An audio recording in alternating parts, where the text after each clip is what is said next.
یہ بندر کیا جانے، یہ چھچھندر کیا جانے مصطفیٰ کیا ہے۔ یہ ڈاکٹر رام کے لیے سناؤ، یہ ہندو ہے مگر عقل مند ہندو، یہ کہتا ہے all these magnificent role in these departments of human activities he is alike a hero۔ وہ کہتے مانو جیون کے ہر چھیتر میں حضور نے جو یوگدان دیا ہے، ہماری رہنمائی کی ہے، اس کو دیکھ کر کہا جا سکتا ہے اس پرتھوی کا لاجواب انسان کوئی ہے تو محمد عربی کی ذات گرامی۔ یہ برہمن، یہ رام کرشنا یہ کہہ رہے ہیں، اور ہمارے بچے جو اسلام نہیں سمجھتے ہیں، اسلام نہیں پڑھتے ہیں، یہ ہمارے بچے کہتے ہیں ہمارا مستقبل تاریخ ہے، آنے والے فیوچر میں کیا ہے۔ تم زیادہ بحث مت کرو کہ 2024 میں کیا ہونے والا ہے، کل مرو گے قبر میں کیا ہوگا اس کی تیاری کرو۔ میدان محشر میں 500 سال کے برابر پل صراط کا راستہ ہے، وہ جہنم کے اوپر میں ہے، پل سب کو گزرنا پڑے گا۔ نیکی ہے ایک، گناہ ہے 1 کروڑ، کیسے میزان پہ تیری نیکی بدی تولی جائے گی اس کی فکر کرو۔ باقی 2024 میں کیا ہوگا، آنے والے 10 سال کے بعد کیا ہوگا چھوڑ دے۔ یہ دنیا اللہ کی ہے، اللہ رب العزت دنیا کو کئی کروڑوں سال پہلے پیدا کیا ہے، اور دنیا کیسے چلے گی یہ دنیا پیدا کرنے والے کو معلوم ہے۔ وہ اس کا کام ہے قل اللہم مالک الملک تؤتی الملک من تشاء وتنزع الملک ممن تشاء وتعز من تشاء وتذل من تشاء بیدک الخیر انک علی کل شیء قدیر۔ سارے بادشاہوں کا بادشاہ ہے وہ خدا، جسے چاہتا ہے سلطنت دیتا ہے، اور جس سے چاہتا ہے چھین لیتا ہے۔ تو سلطنت دینے والا اللہ، سلطنت چھیننے والا اللہ، تو دنیا چلانا اللہ کا کام ہے، عبادت کرنا یہ ہمارا کام ہے۔ ہم اپنا کام کریں، خدا اپنا کام کر رہا ہے۔ اگر تو اپنا کام کرے گا اور تو نیک بنا تو تیرا حاکم بھی اللہ متقی تجھ پر مسلط کر دے گا، اور جب رعایا نیک ہوتی ہے اس کا حاکم بھی اللہ پرہیزگار بناتا ہے۔ چونکہ ہمارے حالات خراب ہو گئے، پڑھا لکھا بے پڑھا سب ایک ہی طرح کی سوچ رکھ رہا ہے۔ یہی وجہ ہے کہ دنیا میں گھر میں مصیبت، گھر میں آگ لگی ہے، بیوی سے اور شوہر میں تکرار، اولاد والدین میں تکرار، پڑوسی میں تکرار، گاؤں میں تکرار، محلے میں تکرار، برادری میں تکرار۔ گھمنڈ نے سب کو تباہ و برباد کیا، میں شیخ میں پٹھان، یہ جولہا یہ نداب، یعنی جنگ ہے ہر جگہ، جس جنگ کو اسلام نے مٹایا ہے۔ اور ہمارے لوگ بدعملی کے شکار ہیں، اور یہ فیوچر کے بارے میں فکر مند ہے، اسلام کا فیوچر خطرناک ہے۔ نہیں، تم سے اچھی سوچ تو ڈاکٹر برنارڈ شاہ کی ہے۔ وہ برنارڈ شاہ نے آج سے 50 سال پہلے کہا تھا if any religion has a chance of ruling over England nay Europe within the next 100 years it is Islam۔ Bernard Shaw Christian پڑھا لکھا آدمی، ہندوستان کے سارے کالج میں ان کی چلتی ہے کتاب، ہر یونیورسٹی میں ان کی کتاب جہاں انگلش لٹریچر ہے برنارڈ شاہ کی کتاب ہے۔ وہ کرسچن پڑھا لکھا کیا بولتا ہے، حالات بتاتے ہیں دنیا کے کہ آنے والے 100 سال کے اندر پورے یورپ بر اعظم میں اگر کوئی مذہب حکومتی مذہب بننے والا ہے تو وہ مذہب اسلام بننے والا ہے۔ اسلام کا مستقبل روشن ہے، اسلام کا فیوچر برائٹ ہے۔ یہ اور بات ہے کہ ہم جیسے بدکاروں کا فیوچر ڈارک ہے، ہمارا مستقبل تاریک ہے۔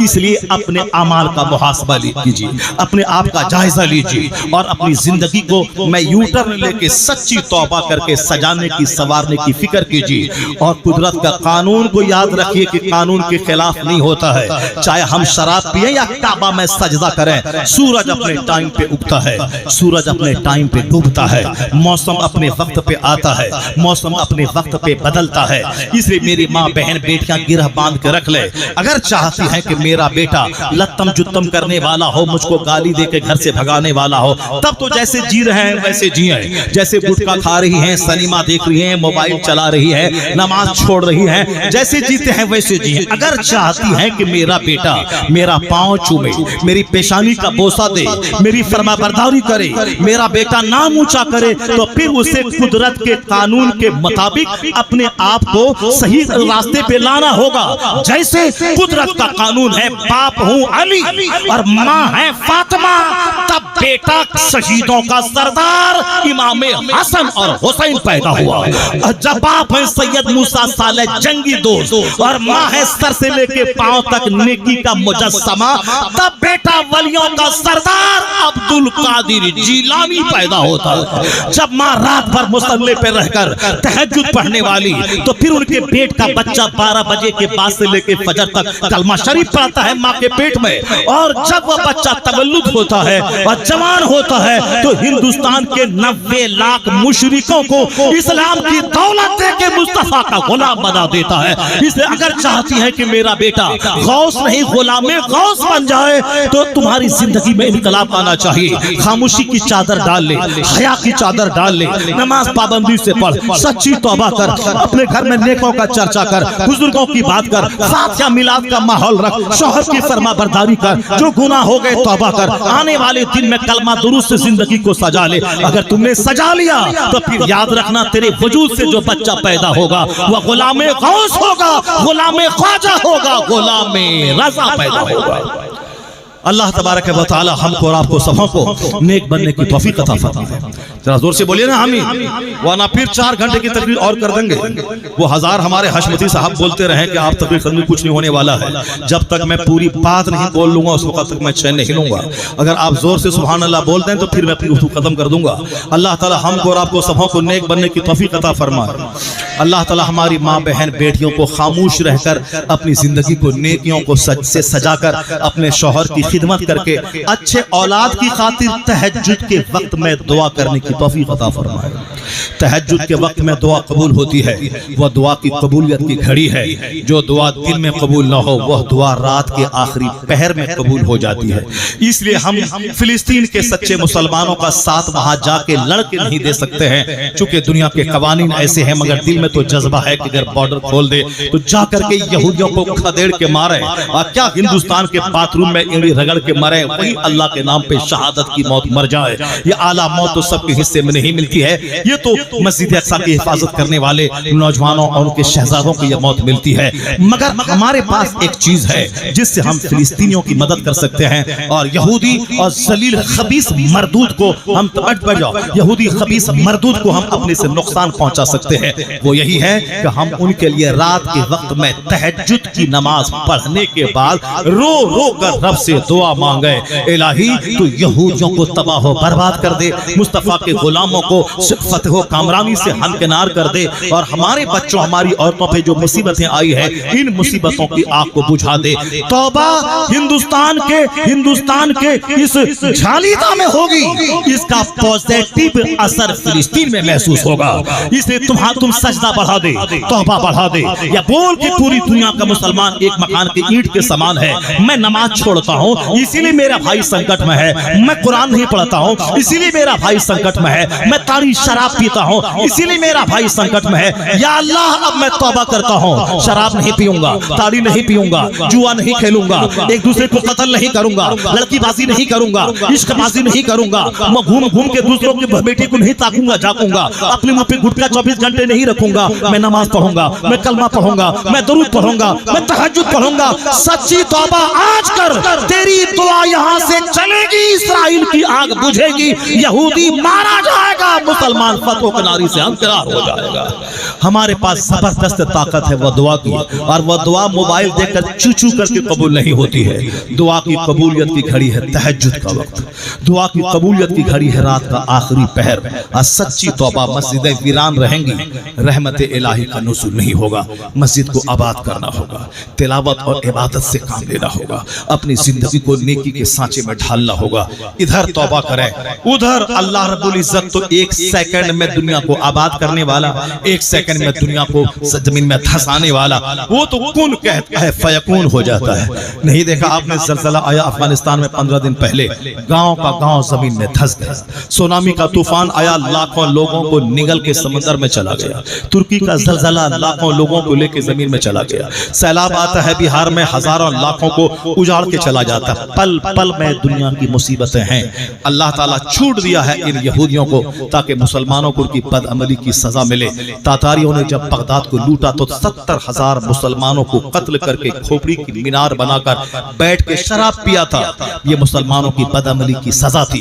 جب یہ لوگ مسجدوں میں لڑ رہے تھے, مدرسے میں لڑ رہے تھے, خانقاہوں میں صرف کھا رہے تھے, سو رہے تھے, اور طوائفوں کی ناچ نچوا گھر میں نچوا رہے تھے, شراب کے جام پی رہے تھے. جو اسلام نے زنا, شراب, سود کو مٹایا ہے, مسلمان اسی چیزوں کو اپنا فیوریٹ بنا کے رکھا تھا.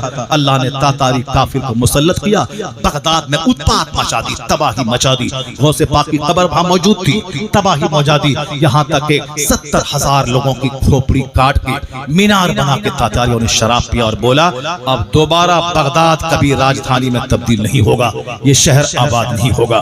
جب اللہ نے بدکار مسلمانوں کو سزا دے دی، جو لوگ بچے تھے رات کے وقت میں خانقاہوں میں بیٹھ کر رونے لگے، توبہ کرنے لگے، اور دوسری طرف کافر بولا اب بغداد آباد نہ ہوگا، تو اللہ نے پھر کہا تم کون ہے بولنے والا کہ آباد نہیں ہوگا؟ اللہ رب العزت جب کسی بندے کو سنتا ہے تو بولتا اللہ تجھ کو معاف نہیں کرے گا، تو اللہ کہتا تو ہے کون بولنے والا کہ اللہ اس کو معاف نہیں کرے گا؟ لے جاؤ، اللہ اس کو معاف کیا اور اس کا گناہ تجھ پہ ڈال کے تجھ کو جہنم میں پہنچا دیا۔ اس لیے خبردار ایسا مت بولنا کہ ایسا نہیں ہوگا ویسا نہیں ہوگا۔ جب تاتاری کافر بولا دوبارہ بغداد آباد نہیں ہوگا، اب بدکار مسلمانوں کو سزا مل گئی، اور جو بچے تھے رونے دھونے توبہ کرنے لگے، تو اللہ نے ان کی دعا سن کر اور ان مغرور تاتاریوں کا یہ جملہ کہ بغداد دوبارہ آباد نہ ہوگا اس کا گمان غلط ثابت کرنے کے لیے غوث اعظم کے خاندان کا ایک شہزادہ تاتاری پہلوان کو اسلام کی دعوت دی، بات طاقت کا آئی تو ایک تماچا تاتاری پہلوان کی کھوپڑی اڑا دی۔ وہ نہیں لاغر دبلا پتلا روحانی طاقت کے تاجدار غوث اعظم کے شہزادے کے تماچے کی تاب وہ نہیں لا سکا۔ پھر کیا ہوا؟ تاتاری کا بڑا فوجی جنرل اس روحانی شخصیت کی طاقت کو دیکھ کے کلمہ پڑھ کے مومن ہوا۔ اب جو بغداد کو اجاڑا تھا وہی کلمہ پڑھ کے پھر بغداد کو آباد کیا، ایسا آباد کیا کہ پھر ویسی بربادی کبھی بغداد کے حصے میں نہیں آئی۔ تو دنیا چلانے والا اللہ، میں برا ہوتا ہوں مجھ پر برا حاکم مسلط ہوتا ہے، اور جس دن میں نیک بن جاتا ہوں وہی برا کلمہ پڑھ کر اسلام کی تحریک کا حصہ بن جاتا ہے۔ نور خدا کفر کی حرکت پہ خندہ زن، پھونکوں سے یہ چراغ بجھایا نہ جائے گا۔ اس لیے اپنی ذمہ داری پہ نظر رکھیں، جس کام کے لیے آپ پیدا ہوئے ہیں اس کام پہ نظر رکھیں۔ جو دنیا کا سنچالن کرنا اللہ کا کام ہے وہ اللہ پہ چھوڑ دیجئے۔ اللہ تبارک و تعالیٰ کو ناراض کرنے والا کام نہ خود کریں نہ اپنی بیویوں اور بچوں کو کرنے دیں۔ پھر اللہ تبارک و تعالیٰ تو صرف آنسو دیکھنا چاہتا ہے کہ میرے بندے روئیں، میرے بندے دھوئیں، اس کا دل سافٹ ہو جائے۔ پھر اللہ رب العزت رحمتوں کی بارش برساتا ہے، وہی بنجر زمین بالکل ہری بھری فصل پیدا کرنے کے لائق بن جاتی ہے۔ اللہ تبارک و تعالیٰ ہم سبوں کو سرکار غوث پاک کے غلاموں میں قبول فرمائے۔ ذرا زور سے بولے نا آمین۔ اللہ تعالیٰ ہمیں غوث پاک کی پیروی کی توفیق عطا فرمائے۔ اللہ تعالیٰ ہمیں اپنے گھر میں غوث اعظم کا چرچا کرنے کی توفیق عطا فرمائے، اور 11ویں کے مہینے میں ہمیں جھوٹ بولنے سے سچی توبہ کی اللہ توفیق عطا فرمائے۔ حلال کا 1 روپیہ حرام کے 1 کروڑ سے بہتر سمجھنے کی توفیق عطا فرمائے۔ سچ بول کر 5 کمانا، جھوٹ بول کر 5 کروڑ سے بہتر اس 5 کو سمجھنے کی توفیق عطا فرمائے۔ اللہ تعالیٰ اس مجلس کو قبول فرمائے۔ حاجی صاحب کو ہمیشہ دینی خدمت کرتے رہنے کی توفیق عطا فرمائے۔ ہمارے علماء کرام کو ہمیشہ اللہ عروج اور بلندی عطا فرمائے۔ ہم سبھوں کو مسجد کے امام سے لے کے مدرسے کے مدرس تک سب کی عزت کر کے اپنے بچوں کے دل میں علم کی اہمیت بیٹھانے کی توفیق عطا فرمائے۔ ذرا زور سے بولے نا آمین۔ میرے ساتھ مل کے پڑھیے ہاتھ اٹھا کے لا الہ الا اللہ، اور زور سے لا الہ الا اللہ، اور زور سے لا الہ الا اللہ۔ بولیے استغفر اللہ، استغفر اللہ ربی من کل ذنب و اتوب الیہ، لا الہ الا اللہ محمد الرسول اللہ صلی اللہ تعالی علیہ وسلم۔ کتنا ٹائم ہو گیا؟ کتنا ٹائم ہوا؟ یہ ہمارا ہے 2:26 ہو گئے، 2.5 گھنٹہ ہو گئے۔ 2.5 گھنٹے کے اندر میں نے کوئی ایک لطیفہ بولا؟ ایک لطیفہ میں نے بولا؟